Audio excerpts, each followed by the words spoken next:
Heute ist es an der Zeit, euch ein paar meiner aktuellen Favoriten zu zeigen. Und so Favoritenvideos mache ich ja nicht so häufig, also ich mache keine Monatsfavoriten, aber für dieses Jahr habe ich mir vorgenommen, das zumindest mal öfter zu machen, als ich das bisher getan habe. Und da fange ich gleich an mit dem ersten Favoriten und da geht es um das Thema Haare. Und für meine Haare habe ich diesen Lockenstab für mich entdeckt. Das ist einer der GHD Lockenstäbe. Und ihr wisst, ich benutze eigentlich sowieso einen GHD Curve Lockenstab.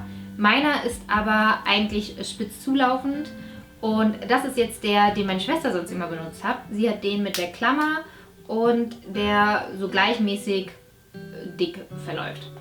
Und den habe ich vor ein paar Wochen einfach mal ausprobiert und gemerkt, irgendwie gefallen mir die Locken mit diesem Lockenstab mehr als mit dem anderen Lockenstab. Ich weiß auch nicht, die Drehung und irgendwie die Form, ich weiß nicht genau, was es ist, aber irgendwie hat es mir damit mehr gefallen. Ich komme damit momentan irgendwie besser klar, auch wenn ich die Klammer hier nicht benutze, sondern auch so ganz normal rumwickel.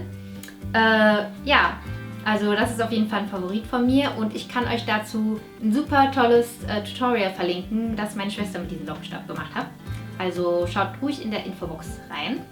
Ja, so viel zum Thema Haare.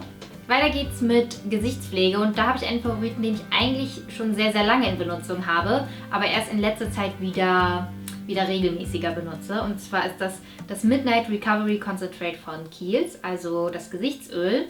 Und das habe ich euch, glaube ich, bestimmt schon öfter mal gezeigt in Favoriten oder Gesichtspflegeroutinen. Und deswegen will ich darüber eigentlich gar nicht mal so viel erzählen, aber es ist auf jeden Fall ein schönes Gesichtsöl, was die Haut schön pflegt und nährt und einen schönen Geruch hat auch dabei. Und ja, das benutze ich auf jeden Fall momentan sehr gerne und wirklich mal regelmäßig. Aber ein anderes, neueres Produkt ist das Daily Reviving Concentrate von Kiehl's. Und zwar ist das auch ein Gesichtsöl. Wie man sieht, ist die Verpackung auch relativ ähnlich. Das ist aber ein Gesichtsöl, was man tagsüber verwendet. Und das wurde mir empfohlen bei einer Beratung bei Kiehl's. Und da war ich erstmal so, Gesichtsöl über den Tag. Wie ist das so mit Make-up drüber? Und ich bin ja eh so ein eher öliger Hauttyp. Habe es aber probiert und ich muss sagen, es funktioniert überraschend gut. Also es ist auch ein Trockenöl, das heißt, es hinterlässt halt nicht so einen krass öligen Film auf der Haut und man verwendet dann darüber die Tagespflege oder ein Primer, was man halt eben sonst noch benutzt und dann ganz normal Make-up drüber.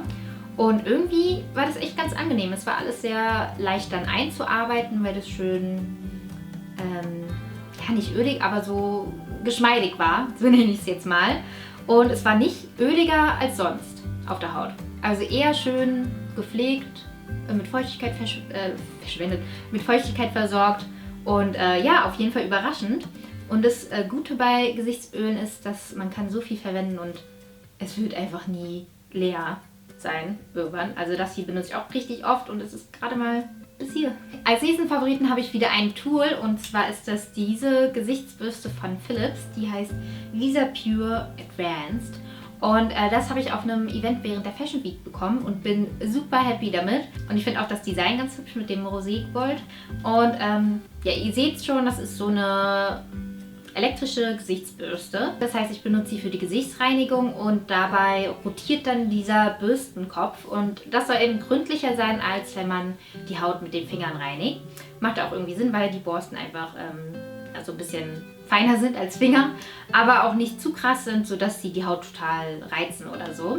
Und von solchen Bürsten gibt es mittlerweile ja eigentlich relativ viele. Bei der finde ich aber cool, dass sich der Bürstenkopf komplett rotiert, also nicht nur vibriert und dabei dann auch so ein bisschen unregelmäßig ist. Das heißt, wenn man, sagen wir mal, jetzt voll lange auf einer Stelle bleibt, dann ist es trotzdem nicht immer die gleiche Stelle, die gebürstet wird. Ja, und das habe ich jedenfalls in den letzten 1,5 Monaten benutzt, so ungefähr jeden zweiten Abend. Und ihr habt vielleicht in meinem letzten Tutorial gemerkt, dass meine Haut so ein bisschen schlechter war als sonst. Und ich glaube, dass das so eine Erstverschlechterung war, die eben von dieser Bürste kam.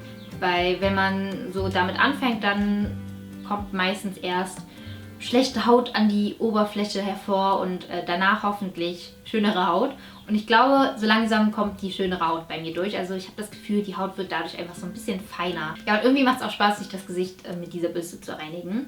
Aber eine andere coole Sache, die ich noch ganz schnell zeigen wollte, ist, dass man diesen Aufsatz hier abmachen kann und gegen einen anderen auswechseln kann, der so aussieht. Und das ist dann wie so eine kleine Massage auf dem Gesicht. Also das hat mich, als uns das Produkt vorgestellt wurde, war ich gleich so, allein deswegen einfach so, Also es dreht sich dann auch so schön und es ist halt wirklich angenehm, wie so eine Massage mit so ganz vielen Fingerspitzen. Ja, ich muss ehrlich sagen, ich bin noch nicht so häufig dazu gekommen, das wirklich wahrzunehmen, diese Option, aber eigentlich schon ganz cool. Auch so für, wenn man so richtig schön Gesichtsöl drauf macht. Bisschen gimmicky, aber irgendwie schon cool. Als nächsten Favoriten habe ich eine Serie und bei dieser Serie handelt es sich nicht um eine neue Serie, sondern eher um einen alten Favoriten und zwar OC California. Und da war die Erstausstrahlung, glaube ich, 2003. Also mittlerweile schon 13 Jahre her. Und bei mir ist es so, dass ich abends öfter mal noch ein paar Bilder bearbeiten möchte und dann nebenbei gerne eine Serie gucke. Und am besten ist es, wenn die Serie eben nicht meine volle Aufmerksamkeit braucht, also die ich so gut nebenbei gucken kann. Und dafür eignet sich OC einfach richtig gut, weil ich die Folgen schon irgendwie ein bisschen kenne, aber ich mich dann doch nicht an alle Dinge erinnern kann, sodass es dann doch noch ein schönes Serienerlebnis ist. Und ich habe die Serie damals schon super gerne geguckt und gucke sie momentan auch sehr gerne. Und mit dieser Serie kommen wir auch zum nächsten Favoriten. Ich habe bei OC mal so ein bisschen auf die Klamotten geachtet und gemerkt, dass die in dieser Zeit ziemlich viel gelayert haben. Also T-Shirt über Longsleever, Rock über Hose, Kleider über Hose oder so Tops über andere Oberteile. Und das war zu dieser Zeit irgendwie total typisch und angesagt. Und das Lustige ist, dass ich vor einem Monat ungefähr schon mal ein Outfit anhatte, wo ich so ein Seidenkleid über einen Rollkragenpullover anhatte und das irgendwie total cool fand und seitdem gerne mal so Sachen übereinander anziehe, wie jetzt zum Beispiel auch heute. Ja, und damit ist Layering sozusagen mein aktueller Favorit und da kann man die verschiedensten Sachen nehmen, also hier zum Beispiel so ein weißer Longsleever darüber, so ein Top, beziehungsweise das ist jetzt eigentlich mein Kleid, oder ja, ein Rollkragenpullover, so ein dünnerer und darüber dann so ein Spaghetti-Träger-Top und das dann in verschiedenen Farben. Also ich habe jetzt hier immer die schwarze Variante, aber das kann man halt auch in komplett anderen Farben machen. Oder ein Kleid über Skinny Jeans finde ich momentan auch ganz cool. Oder meine Schwester hatte letztens so ein Sweaterkleid über eine Jeans an. Ja, einfach so ein bisschen Layering auf Oldschool-Style. Nur T-Shirt über Longsleeve würde ich momentan, glaube ich, nicht mehr machen. Jedenfalls finde ich, dass das so ein bisschen mehr Abwechslung in die Outfits bringt, ohne jetzt irgendwie neue Klamotten haben zu müssen, weil man einfach ein bisschen mehr wieder miteinander kombiniert. Und ja, das war es jetzt auch zu meinen Favoriten. Ich hoffe, das Video hat euch gefallen und ich hoffe, es war interessant für euch. Und dann würde ich sagen, wir sehen uns das nächste Mal. Tschüss! I'm not living on somebody's shelf.